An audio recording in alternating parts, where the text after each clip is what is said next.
आज रानी जल्दी उठ गई क्योंकि आज का दिन उसके लिए बहुत महत्वपूर्ण था।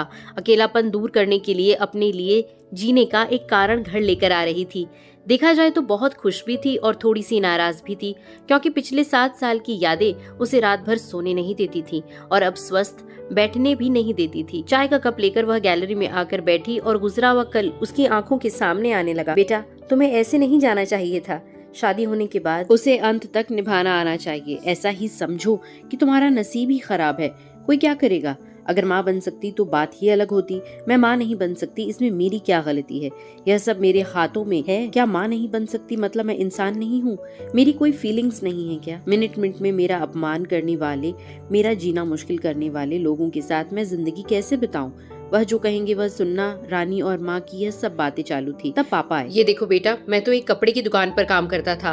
अभी उम्र हो गई है तो कोई काम भी नहीं देता है। और तुम्हारा भाई हर्षल तो परदेश में अपनी गृहस्थी में मगन हो गया है। तुम कहती हो तो मैं तुम्हारे ससुराल वालों से बोलता हूँ, पर तुम अपने ससुराल वापस चली जाओ, ऐसा मुझे लगता है।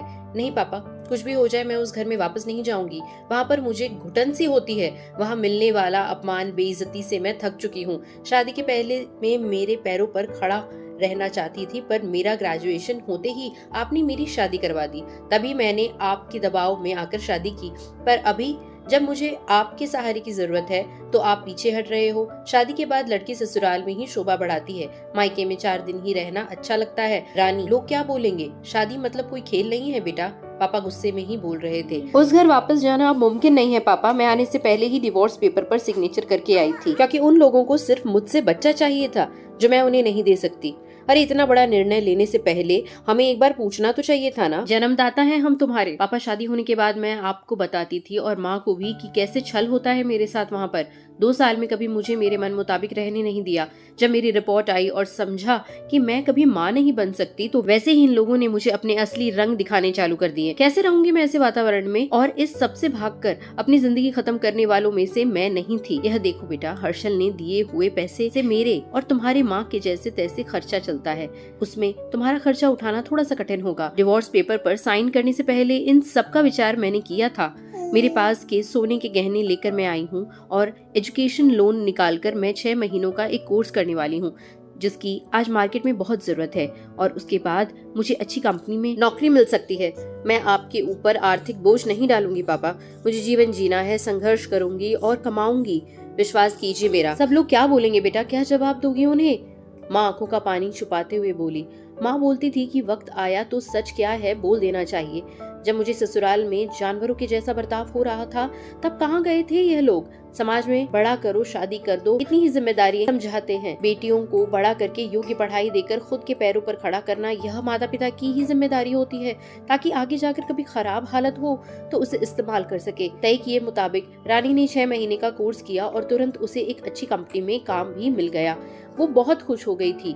सब अच्छा चल रहा था। बीच में छुट्टी लेकर माता पिता को नजदीक रहने वाले पर्यटन जगह पर घुमाने लेकर जाती थी। माता पिता बीच में ही दूसरी शादी की बात छेड़ देते थे। कई बार तो लड़कों को देख कर मैं खुश होती हूँ।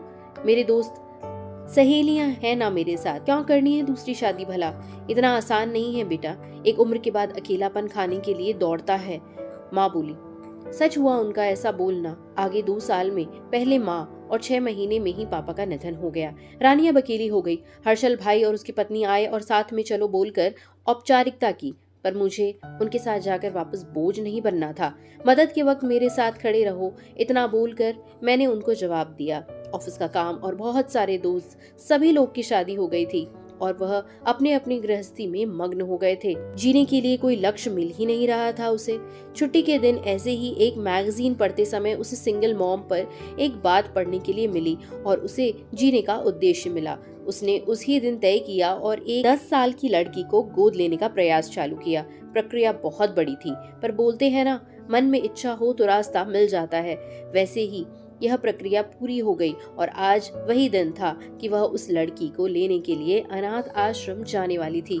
उस लड़की को घर लाकर वह माँ नहीं बन सकती, इस सोच पर और उस पर होने वाली सभी आरोपों को मिटा देना चाहती थी। तभी उसने निश्चय किया कि लड़की को बहुत पढ़ाऊंगी, खुद के पैरों पर खड़ा करूंगी और फिर शादी करवाऊंगी।